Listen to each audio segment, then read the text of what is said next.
And when Bernie drops a bold prediction about Islam, it kind of makes you stop and go, wait, what?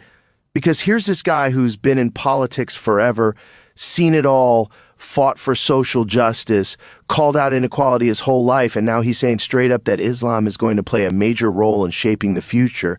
And it's not even like some vague political soundbite. It's crystal clear. Like, he's looking at the numbers, the youth movements, the way society's spinning out of control, and he's saying the only thing with enough structure and momentum to fill that vacuum is Islam. And that's shocking because politicians usually dance around stuff like this. They avoid it, they tiptoe, but he's calling it head on. And when you think about it, it makes sense, man, because Islam's not just a religion. It's a framework. It's a full-on lifestyle with discipline, charity, community, and values that don't bend with every trend.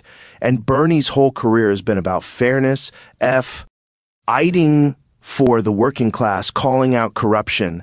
And Islam's got that built in with zakat, with justice, with equality in front of God. So when he says it, it doesn't feel random. It feels like he's connecting dots that most people are too scared to connect. And the clarity of that statement is what hits, because it's not sugar-coated, it's not packaged in political jargon, it's just raw truth. Like, if things keep going the way they are, Islam isn't just going to be part of the conversation, it's going to reshape the cultural, even political landscape. And coming from a guy like Bernie, who's not exactly a preacher or an imam, but a seasoned political figure, that's what makes it shocking, because it's not who you expect to be saying it, and that's why it leaves people speechless. You know what's wild, man? When someone like Bernie says something about Islam's future, it's not just some random hot take from a YouTuber or a guy ranting on Twitter. This is a dude with decades of political mileage. He's been through campaigns, he's fought the establishment, he's been inside the system and against it at the same time. And that history gives whatever he says a whole different kind of gravity. Like, people listen even if they don't agree with him, because they know he's not pulling this out of thin air. And that's the thing about political weight. When you've got someone who's been in the Senate, who's debated presidents, who's had millions of people rally behind his campaigns, you can't just brush it off as noise. It comes with credibility, and credibility is rare in politics today. So when he points out Islam as a rising force, people perk up, even the ones who roll their eyes, because whether you like him or not, you know he's got access to data, to trends, to things most of us don't see. And it's that combination of experience and visibility that makes his words hit different. Like, if your buddy at the gym says to, hey, Islam's going to shape the future, you might go, okay, cool, whatever. But when a political veteran who's been shaping policy and studying society for decades says the same thing, it suddenly sounds way more serious, like maybe you should actually pay attention. And that's what leaves people speechless. It's the credibility factor, man, because Bernie's been consistent. He's not the guy who jumps on every trend. He's been hammering the same points about inequality, about justice, about community for years. And now he's connecting those values with Islam's framework, which just adds to the legitimacy, because you realize this isn't some politician pandering for votes. He's not running some cheap angle. He's genuinely observing where things are going, and that hits different because it's not hype. It's perspective from a guy who's seen power up close, and when someone like that throws their weight behind a prediction, it automatically carries influence. It sparks conversations in circles that normally avoid this topic, and that's the whole point of political weight. It's not what's said, it's who's saying it that makes people stop, listen, and rethink. Man, the craziest part about all this is when you look at the numbers, Islam is literally the fastest growing religion on the planet, and not just in places you'd expect, like the Middle East or Asia, but in the West, in Europe, in America, in these environments that are supposed to be hyper-secular or post-religious. And you start asking yourself, why is that happening? Because it's not like people are being forced into it. These are conscious decisions. Young people, college kids, professionals, even people who were hardcore atheists are flipping and saying, yeah, this is the path I want. And when you zoom out, it makes sense, because everything in the modern world is chaotic. Nothing feels stable. People are drowning in consumerism, hooked on TikTok dopamine hits. Everyone's lost in this swirl of identity crises, and here comes Islam with this clean struct. Your unapologetic framework. one God, one message, one prophet, one way of life. And it's almost like this anchor in the storm. And humans, man, we crave anchors. We crave discipline. We crave something that's bigger than us. And that's why it's spreading so fast. And the stats are wild. Like, birth rates play a role, sure, but conversions are going through the roof too, especially among Western women, among Gen Z kids who are rejecting the do whatever feels good lifestyle and looking for meaning. And the media barely touches this. Like, they don't want to highlight it because it breaks the narrative that religion is dying out. But in reality, it's not just surviving, it's exploding. And the speed of that growth is shocking because it's happening in plain sight. You've got mosques being built in cities you never thought you'd see them, prayer rooms in airports, athletes in the UFC, NFL, NBA openly practicing, celebrities converting, and the more mainstream it becomes, the faster it spreads because it's like a domino effect. Once people see others finding peace in it, they start questioning their own chaos and the whole thing snowballs. And that's why when Bernie or anyone else points it out, it hits like a bombshell because this isn't some fringe prediction. It's happening right now. You can't ignore it. Islam's growth is literally shaping demographics and culture, and the West is not ready for how big it's about to get. What blows my mind, man, is how when you really break it down, Islam hits on the exact things modern society seems to be starving for. Values, structure, clarity, discipline. Like, we live in this era where everything is blurry, nothing feels absolute, everybody's just making up their own rules, and people are burned out, anxious, depressed. And then here comes Islam saying, no, here's 5 prayers a day, here's fasting to train your willpower, here's no alcohol, no drugs, here how you eat, how you treat people, how you give back, and it's in. OT vague. It's not interpreted however you want. It's a straight up framework. And that's why so many people find peace in it. Because when you've got structure, you've got freedom from the chaos.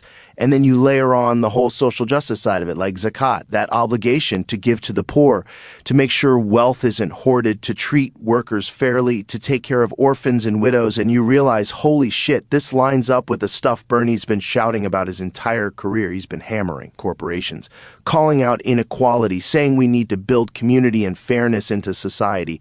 And Islam literally has that baked into its DNA. It's not an optional add-on. It's central to the faith.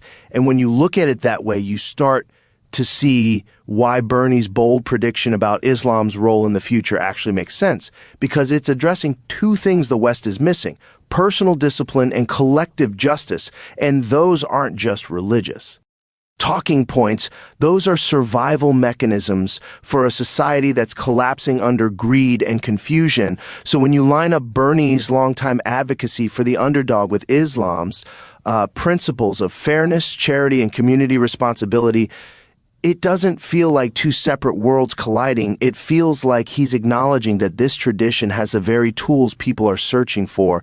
And that's why the prediction hits so hard, because it connects the dots between a political veteran's lifelong mission and a religion that's rapidly spreading with values that directly counterbalance modern dysfunction. It's kind of wild, man, when you start lining up Islam's social justice themes with the stuff Bernie Sanders has been yelling about for decades, because they overlap almost perfectly. Like, you take zakat, for example, that's mandatory charity. Every Muslim has to give a portion of their wealth to those in need, and it's not optional. It's not like innate if you feel like it. It's baked into the whole system. And that's literally what Bernie's been talking about forever, making sure the rich don't just hoard everything and the poor aren't left to rot.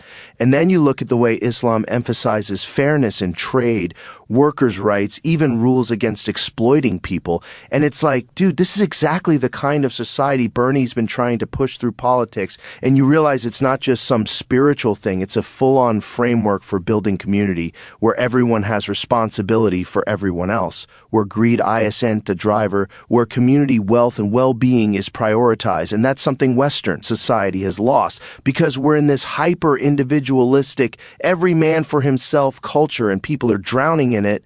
They're miserable, and then they see Islam, and it's like, wait, here's a system where your neighbor actually matters, where giving is a requirement, where justice isn't just a slogan but a practice. And that's Exactly what Bernie has been advocating for.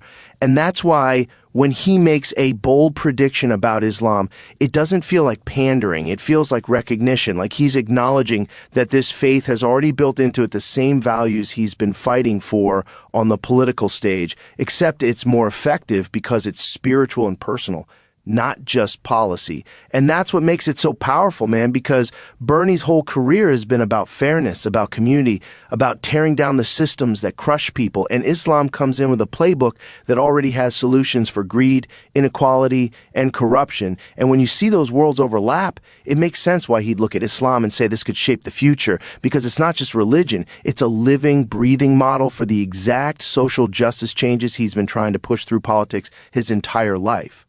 Man, if you really sit back and look at what's happening in the West right now, like everything's splintering. Like the values that used to hold people together are just evaporating. Families are falling apart. People don't know what they believe in anymore. Everyone's stuck in this loop of consumerism, anxiety, identity crises, political polarization, and the whole and do whatever you want, nothing matters mindset. And you can see how that leaves people lost as hell, because when you don't have a foundation, when there's no moral compass, you're just spinning in circles trying to invent meaning. And that's exhausting.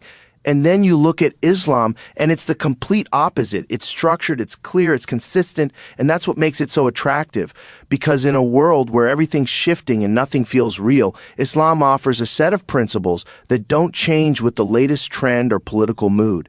It's like a rock in the middle of the storm.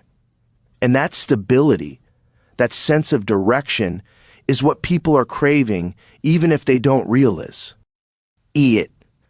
And that's why you see so many people in the West turning to it, because they're tired of living in a system where values are up for debate every 5 minutes, where truth is whatever some influencer says it is that week, and Islam cuts through all that noise with discipline, with family structure, with community, with a moral code that's not negotiable.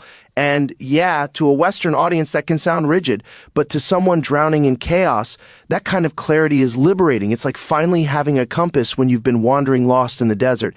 And it makes sense why Bernie or anyone paying attention would point out that contrast, because you can't ignore the decline of Western stability and the simultaneous rise of a system that thrives on order and responsibility. And when you put those two realities side by side, it's not crazy to predict that more and more people are going to lean toward the system that gives them stability, because humans need it. We're wired for. And Islam is one of the few forces left that's offering it unapologetically. What's really fascinating, man, is this whole youth movement thing, because you're seeing young people, especially in places like America and Europe, where religion's supposed to be on the decline, actually turning toward Islam. And it's not because their parents are forcing it on them or because they grew up in some super traditional household. A lot of them are coming from secular or even atheist backgrounds, and yet they're choosing it, which is crazy when you think about it. And the reason is actually kind of obvious once you look at what these kids are dealing with. Like, their entire world is chaos. They've grown up on social media. They've been fed this constant stream of conflicting values, identity politics, dopamine overload, nihilism, all of it. And after a while, you just get tired. You burn out on the idea that life has no meaning and you can do whatever you want. And that's where Islam hits because it's so damn clear. It's like, here's the rules, here's your purpose, here's how you live, here's how you connect with something bigger than yourself. And it doesn't change every 5 minutes. It doesn't need a rebrand or a TikTok trend to stay relevant. It's steady. And young people are finding that super attractive because they don't want to feel lost anymore. They don't want to be part of this endless confusion where truth is subjective and morality is a gray area. They want something solid to hold on to, and Islam gives them that. Plus it comes with discipline, community, identity, which are things this generation is starving for, and you're seeing it play out with all these conversion stories online. College students, athletes, artists, regular kids, they're documenting the peace they feel, and it spreads like wildfire, because once you see someone your age finding clarity, it makes you question your own path. And that's why the youth movement is so strong, man, because T's not top down. It's not institutions or governments pushing it. It's grassroots. It's kids talking to kids. It's TikToks about prayer, YouTube podcasts breaking it down. And that's way more powerful than anything official because it feels real. It feels authentic. And that's what makes it unstoppable. Because once a generation starts moving toward clarity in a world built on chaos, that momentum is almost impossible to reverse. Man, the craziest part about this whole shift is how much technology has become the accelerator. Like, if you think about it, social media has done more for the spread of Islam in the last 10 years than probably centuries of slow cultural exchange ever did. Because now you've got TikToks, Instagram Reels, YouTube podcasts, all this content hitting millions of people instantly. And it's raw. It's unfiltered. It's not being mediated by the mainstream media that usually distorts or demonizes it. And that's a big deal because for the longest time, people in the West only saw Islam through the lens of politics or news headlines, usually negative. But now you got actual Muslims, young and relatable, breaking down what prayer feels like, explaining the beauty of fasting during Ramadan, showing charity work, sharing their conversion stories. And it's blowing people's minds because it's authentic. It's not propaganda. It's just people talking about their lives.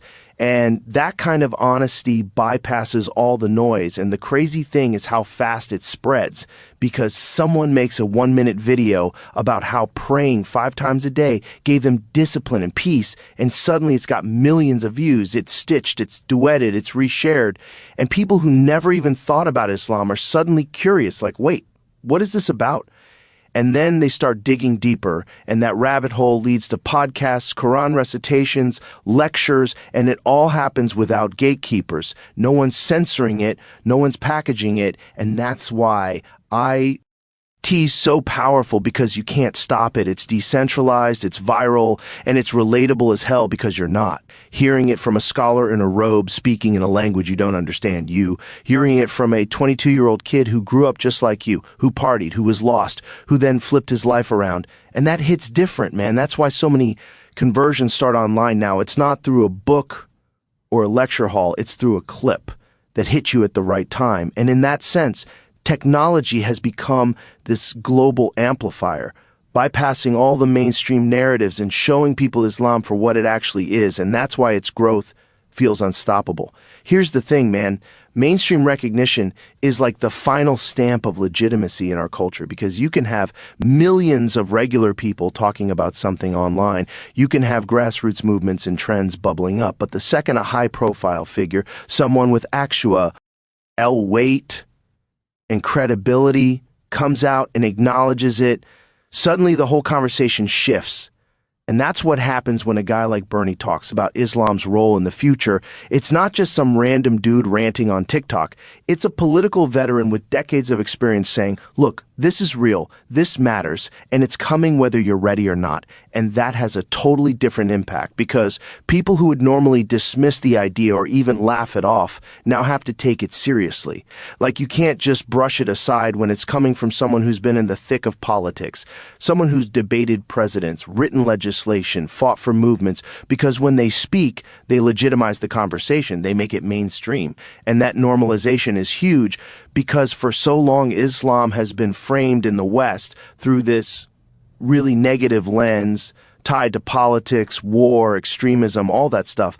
But now when high-profile figures are talking about its growth, its discipline, its values, its potential to reshape culture, it suddenly flips the narrative. It makes it okay to discuss openly. It makes it part of the cultural conversation. And once something becomes normalized, man, it spreads even faster because people stop whispering about it and start podcasting, debating, making documentaries, writing articles, and that ripple effect is massive. And that's why Bernie's prediction hit so hard, because it's not just what he said, it's who said it, and that gives people permission to actually think about Islam's role in the future without feeling like they're stepping into taboo territory. And that's the real power of mainstream recognition. It's like when an underground band suddenly gets a cosign from a legendary musician and then everyone starts paying attention, except here it's about a faith, a movement, and a cultural shift that's already happening, and now it's being acknowledged on the biggest stages, which just excel.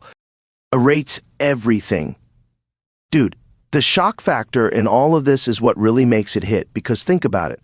When you've got a major American political figure, someone who's been in the system forever, straight up saying that Islam could reshape the cultural and political landscapes in the future, it's like a gut punch to the audience, especially when it's happening on a platform that's built on raw, unfiltered conversations where people expect edgy debates and heavy truth bombs, and this one still manages to stun everybody because no one expects a mainstream politician to go there. Usually they dance around religion, they talk about diversity or inclusion in these super vague terms, but they never touch Islam head on. And when Bernie makes that kind of bold prediction, it flips the whole script because suddenly you've got this guy who's known for his progressive politics, not religious advocacy, saying something that feels almost prophetic, and people don't know how to process IT. Like, it shakes them because on one hand, you've got the stereotype of Islam being this misunderstood, even demonized religion in Western media, and then on the other hand, you've got a respected American politician saying, no, this is going to be a major force in the future. And that contrast is what blows people's minds because it forces them to rethink what they thought they knew. And on a podcast platform where you're used to hearing wild theories, fight breakdowns, or comedians messing around, hearing something that heavy, that historically charged from someone of that stature just silences the room. And that silence is powerful because it's the moment people realize, holy shit, this isn't just banter, this could actually be true. And that's why the shock factor matters so much. It's not just about the statement itself. It's about who said it, where they said it, and how it completely catches everyone off guard because the weight of that kind of prediction shakes up the narrative and makes people start connecting dots they've been too scared to even look at before.